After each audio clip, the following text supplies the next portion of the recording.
Yes, yes. That's from a charity match where me and my father actually got to bat together in a partnership. And yeah, we're about to fist bump there in the second picture, I think, after I've just hit a four. It is a really good shot. I think he was quite impressed that day, but no, he wasn't pushy at all with us. I think you hit a four there, about 8 years old. Nice. Yeah. Oh, wow. A late cut. But no, he talked about that partnership a lot growing up. Yeah, there's a great scorecard where you have both of their names, S Khan, I Khan, and then me. I think I got out on a duck. Oh, no. Never a great batsman. I want to ask a little bit more about his conditions in prison. You spoke a little bit about what it's like inside, but what do you know about how he's coping in there, you know, solitary confinement? If you can describe to us what that's like inside there and how he's doing. I mean, he's a 73-year-old man as well. The conditions are awful. They're not bad, they're awful. It's, you know, Yeah, it's been described as a death cell, the cell that he's in, because I think inmates who have been put on death row have been put in these small cells before with barely any light. Sometimes the electricity's been cut off.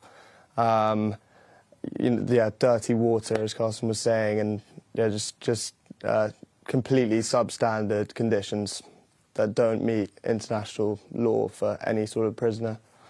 So what went through your minds when you saw the images of him that were circulating on social media, that perhaps he'd died or he'd been killed? There were all sorts of rumours swirling because, of course, there was no family contact, even though every Tuesday family members, based on the court, are supposed to see him and make contact with him, and they hadn't for several weeks.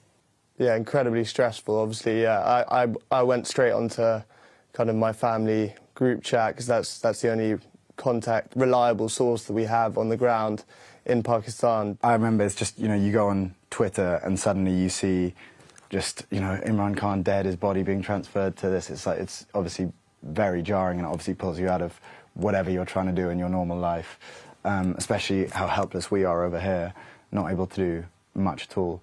So it's not ideal. And what did your aunt say about seeing him after that period when that started to generate a lot of headlines and the international media got involved, the international community got involved? Suddenly she was allowed to see him again. What did she say about how he was? She reassured us that he was well, and yeah, he seemed healthy and well, but he was furious about the conditions he's being kept in, and he dictated a tweet, I think through her, or maybe, yeah, potentially through her. And I think that tweet has partly led to this reaction from the establishment to completely try and isolate him now. I also wonder, you talked about the fact that, you know, you guys have been warned not to come, even though the Defence Minister said you're welcome to come and you can visit him. Have you guys tried? Have you tried to engage with the Pakistani government to allow you to go and see your father? Yeah, we're now planning, because they said it openly, so unless they go against their word again, then we should be hopefully going in January. We applied for our visas, but we were, well, I mean, it hasn't come through yet. We're expecting it to come through, so we're planning a trip in January. And if you do see him, what are you likely to say? I mean, do you think that you would say, look, you've spent this time in prison, you've done your time, you know, perhaps look at cutting a deal? What you have to understand is it's his life. It's literally his passion and his goal. He calls it his life purpose, is to you know, help Pakistan rid it of corruption. And so if he just took a deal and came over to us and lived in England, I know there would be this kind of burning desire and this aching that he's, you know, has left his country for dead, and he'd be depressed, to be honest. I know he would. This is his goal, and we, you know, as much as we'd love to have our father there watching all of our kind of cricket matches or football matches over here, he has a purpose which is far greater. So you can only respect it. What else would you say to him? I mean, if you could send him a message now through this, what would you say to him?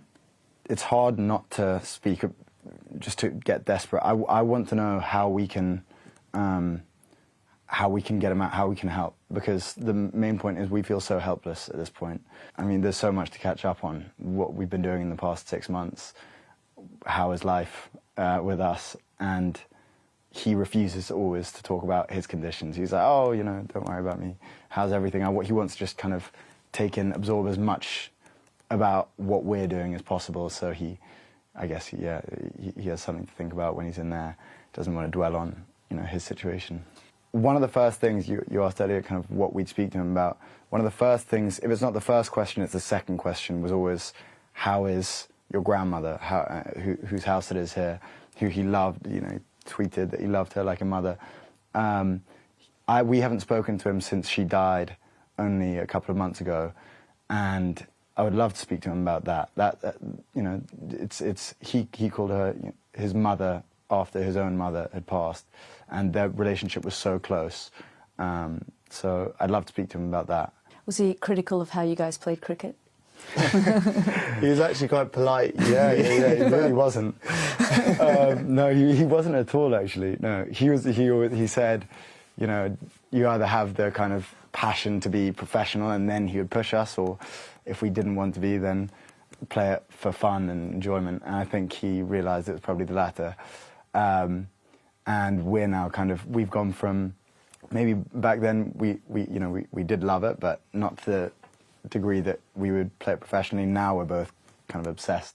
You talked about feeling helpless. I mean, what do you want the international community to do now? What would you like to tell global leaders, people like Donald Trump, for example? You were both in the US recently, and we've seen the evolving relationship between Pakistan and the Trump administration. What would you want to say?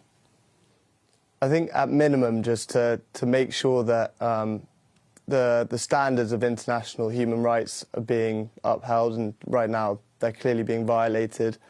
And democracy in Pakistan is to see how it's deteriorating, and yeah, essentially we just want to ensure that the basic human rights for our father are being respected, and implement the court orders, you know, respect the court orders, and respect the rule of law, really, and allow him to see his personal position. That's massive, obviously. Allow, you know, basic human rights.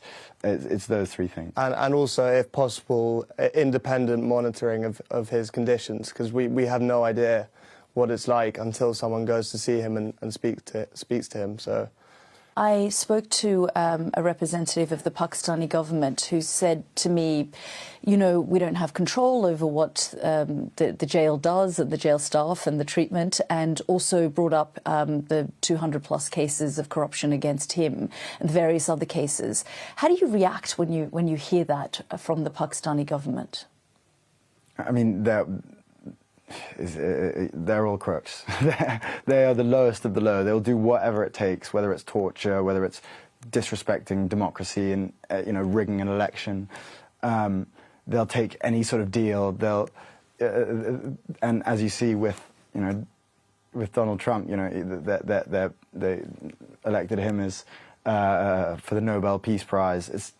They'll do whatever it takes to stay in power for wealth and for control.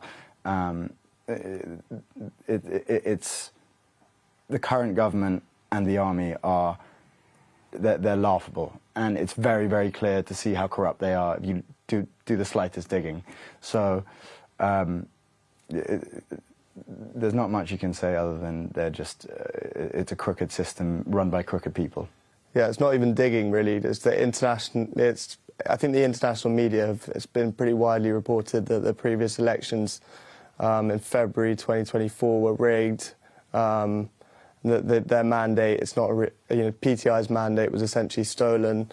Everyone knows who the most popular leader in the country is. And the UN, Amnesty International have all called it an arbitrary detainment. I want to ask a little bit more about the fact that the army chief, Asim Munir, they changed the constitution. He's given himself a lifetime amnesty and,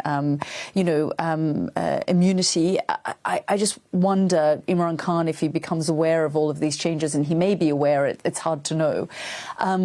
what he would be thinking about all of these shifts and changes that we're seeing now in Pakistani politics?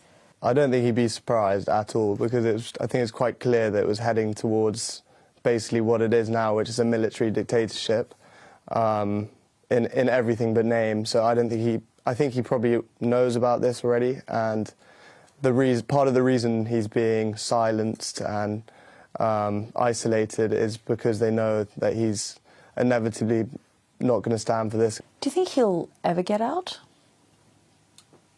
Right now, the conditions are getting worse. The people in power are becoming more entrenched, as you say. So it's very hard to see a way out. And a lot of the people we speak to, the kind of advisors, are seeming less and less confident every time we speak to them. So we're now worried we might never see him again. It's good to see this defence minister say, "Oh, welcome, come," because now we actually, we have that recorded. We can go over there and hopefully we can see him. But I still have my doubts. Yeah, and also the fact that he's not the sort of person who's going to make any compromises or cut a deal. So, yeah, at the moment that looks like the only easy route out. But I think international pressure is always an effective way of forcing change in these situations. I wonder on messages, I mean, what you would say firstly to the Pakistani government, and what would you say to the Pakistani people? Because, many say that they are too held hostage by corrupt governments and these authoritarians who are changing their constitution, and it's going down a slippery slope of authoritarianism. I would say to keep the faith and to keep making noise, even though the government and the establishment are trying to scare them into silence as much as possible. Peacefully protest if you can. As you say, you're stuck between a rock and a hard place in terms of how much you can do in terms of your activism. You have lobbied the UN, and the Special Rapporteur has put out a very strong statement condemning his solitary confinement and saying it's against international law. What next for you guys in terms of what you do, along these lines to try and get the word out there? I think more media like this to spread the word, and also we're looking to do more advocacy, to do trips maybe to Brussels or Geneva in January to speak to politicians and officials about this situation. You talk about when you were little, 4 and 6, the conversations that your father had with you. As you were growing up, did you think you would ever be in this position, lobbying for his release from prison? Because, of course, the path that he was going down was always a dangerous path, going into... There has been no leader of the country, a Prime Minister of Pakistan, who hasn't spent time in prison since the creation of the state. It's always been that murky relationship between civilian government and the military and the intelligence agencies of the country. Did you think that you would be faced with this day? Yes, probably, realistically, because we spent, he especially, my brother, spent a lot of time asking him not to go into politics when there were kind of these dangerous characters killing people consistently. Everyone says, oh, all of these Pakistani politicians, they go to prison. This is just completely different. They're not all tortured in solitary confinement cells and staying there for, upwards of 2 years. What do you think they're afraid of? Popularity, yeah. Yeah. He's the most popular person in the country by a landslide. So the moment he's out, there's no chance they'll hold on to power. So they're desperately clinging on to it, however they can.